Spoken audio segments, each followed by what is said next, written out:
Hello everyone, welcome to the new class. So today is the first class of our next chapter, integrals. Integrals are also they are also known as inverse of differentiation. ठीक है, तो इस class में हम कुछ basic formulas use study करेंगे. तो जो कुछ क्वेश्चंस जैसे डायरेक्ट आ जाते हैं हमारे ट्रिपल एस में, तो काफ़ी टाइम सेविंग प्रूव हो जाता है. ओके, तो फर्स्ट ऑफ ऑल क्या है डिफरेंशिएशन, क्या है हमारा. तो हम एक एग्जाम्पल से इसको समझते हैं. जैसे हमें कोई भी फंक्शन दे रखा है, we are given any function which is X cube upon 3. Okay, अगर हमें इसका डिफरेंशिएशन निकालना है एफ डैश एक्स या फिर D of F upon D of x. X हमने क्यों लिया, क्योंकि जो फंक्शन है वो एक्स के फॉर्म में है. ओके, सो डिफरेंशिएशन में क्या होता है, जो हमारी पावर है, ओके 1/3 एज इट इज, क्योंकि ये कांस्टेंट है, एंड एक्स क्यूब का पावर 3 इंटू एक्स की पावर 3 माइनस 1. तो 3 से 3 कैंसिल हो गया, एक्स की power 2 will be the answer. So basically जो हमारा डिफरेंशिएशन का पार्ट है, इसमें क्या होता है, हमें कोई भी फंक्शन गिवन है. ओके, कोई भी फंक्शन अगर हमें गिवन है पॉलिनोमियल के फॉर्म में, या उसमें कोई भी पावर है, कोई भी अगर हमें इवन इट इज़ एक्स की फॉर्म में, वाई की फॉर्म में और जेड की फॉर्म में. Okay, for example F of X is equal to X की पावर एन हमें गिवन है. सो जो भी पावर का हमारे पास नंबर है, इधर एन है, तो जब भी हम उसको डिफ्रेंशिएट करेंगे, सो जो एन है एक्स के कोफिशिएंट बन जाएगा, एंड जो हमारा एन था उसमें से एक पावर लेस हो जाएगी. ओके, ये हमारा डिफ्रेंशिएशन का बेसिक रूल है. लेकिन इन केस ऑफ इंटीग्रेशन, अब इंटीग्रेशन को बोला गया है it is a inverse of differentiation. Okay, तो सो इस केस में क्या होगा, हमें कोई फंक्शन दे रखा है, सपोज हम सेम इसी फंक्शन को कंसिडर करते हैं एक्स की power N.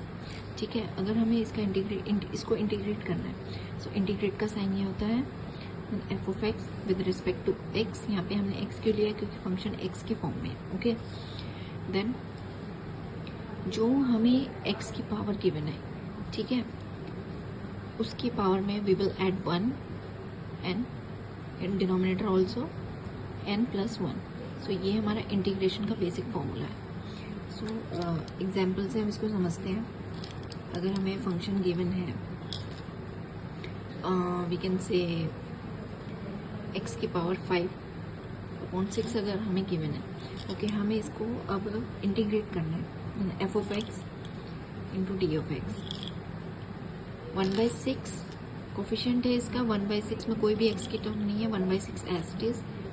Integration of x की power 5 into d x. Okay, now x की पावर 5, एक्स की पावर एन हमें गिवन है, तो क्या हो जाएगा हमारे पास, एक्स की पावर 5 प्लस 1 अपॉन में 5 प्लस 1. सो हमारा आंसर क्या हो जाएगा इसमें, 1/6 एक्स की पावर 6 अपॉन 6, एक्स की power 6 upon 36 will be the answer. So ये हो गया कुछ डायरेक्ट क्वेश्चंस. ठीक है, इसमें भी काफ़ी क्वेश्चंस डायरेक्ट पूछ लिए जाते हैं. सो अभी हमारा नेक्स्ट होगा symbols.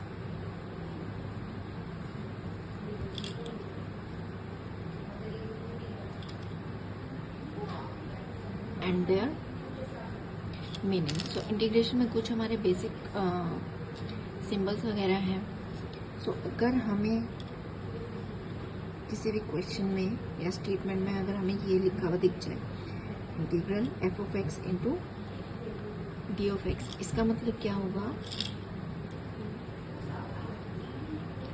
Integral of F with respect to X. अगर यहाँ पे y हो जाएगा या z हो जाएगा, तो इधर अगर f ऑफ y हमें गिवन है then we will have dy. अगर यहाँ पे z गिवन है then we will have dz here. So तब हम इसको कैसे रीड करेंगे, integral of given function f with respect to x, y या फिर z, जिसमें भी हमें गिवन है. सो नेक्स्ट है हमारे पास f ऑफ x को हम क्या बोलेंगे अगर वो इस फॉर्म में हमें गिवन है तो। ओके, सो इस एफ ऑफ एक्स को हम बोलेंगे ये हमारा क्या है, इंटीग्रैंड। ओके, एंड इसी फॉर्मेट में जो हमारा एक्स है, एक्स को हम क्या बोलेंगे, it is a variable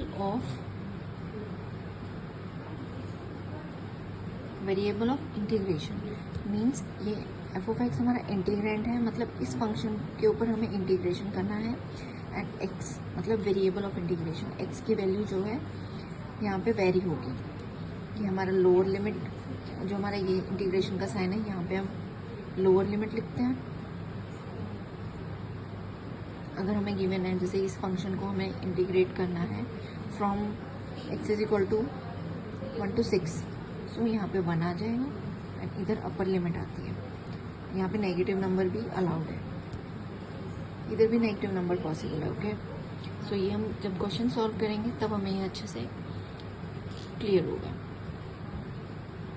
now अब कुछ इम्पॉर्टेंट फॉर्मूलाज। नाउ नेक्स्ट कुछ इम्पॉर्टेंट फॉर्मूलेज हैं which includes derivative and integrals, and integrals are also known as anti derivatives.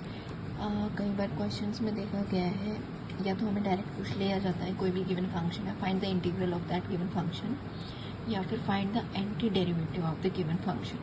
ठीक है, यहाँ पे आपको ध्यान रखने की ज़रूरत है। सो कुछ हमारे डायरेक्ट फॉर्मूलेज हैं जो हमें याद करने हैं, तो जो हमारे जो क्वेश्चन सॉल्विंग है वो काफ़ी इजी हो जाएगा। ओके, सो फर्स्ट इज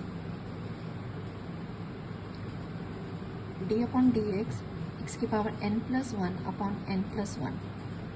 यहाँ पे मैं x को ही कंसिडर कर रही हूँ, यहाँ पे y भी हो सकता है, z भी हो सकता है, any form will be there. ठीक है, it will be equals to x की पावर n। एंड सेम में इंटीग्रल्स में क्या केस होगा हमारे पास, इंटीग्रेशन ऑफ x की पावर n dx। सो हमारा आंसर क्या होगा, x की पावर n+1 upon n+1 plus c हमारा इंटीग्रेशन में एक कांस्टेंट होता ही होता है जब भी हम इंटीग्रेट करते हैं। एंड इसकी एक स्पेशल कंडीशन ये हो जाएगी, जो हमारा n का वैल्यू है that will not be equals to -1। क्यों? क्योंकि यहाँ पे n+1 है, अगर यहाँ पे n की वैल्यू -1 हो जाएगी then the denominator will be 0, और जो हमारा आंसर होगा वो इन्फिनिटी हो जाएगा, तो हमारा रिजल्ट जो है वो पॉसिबल ही नहीं है। Now second one is D upon D x of sine x. Derivative of sine of x will be cos x, and integration of cos x dx will be sin x plus c any constant।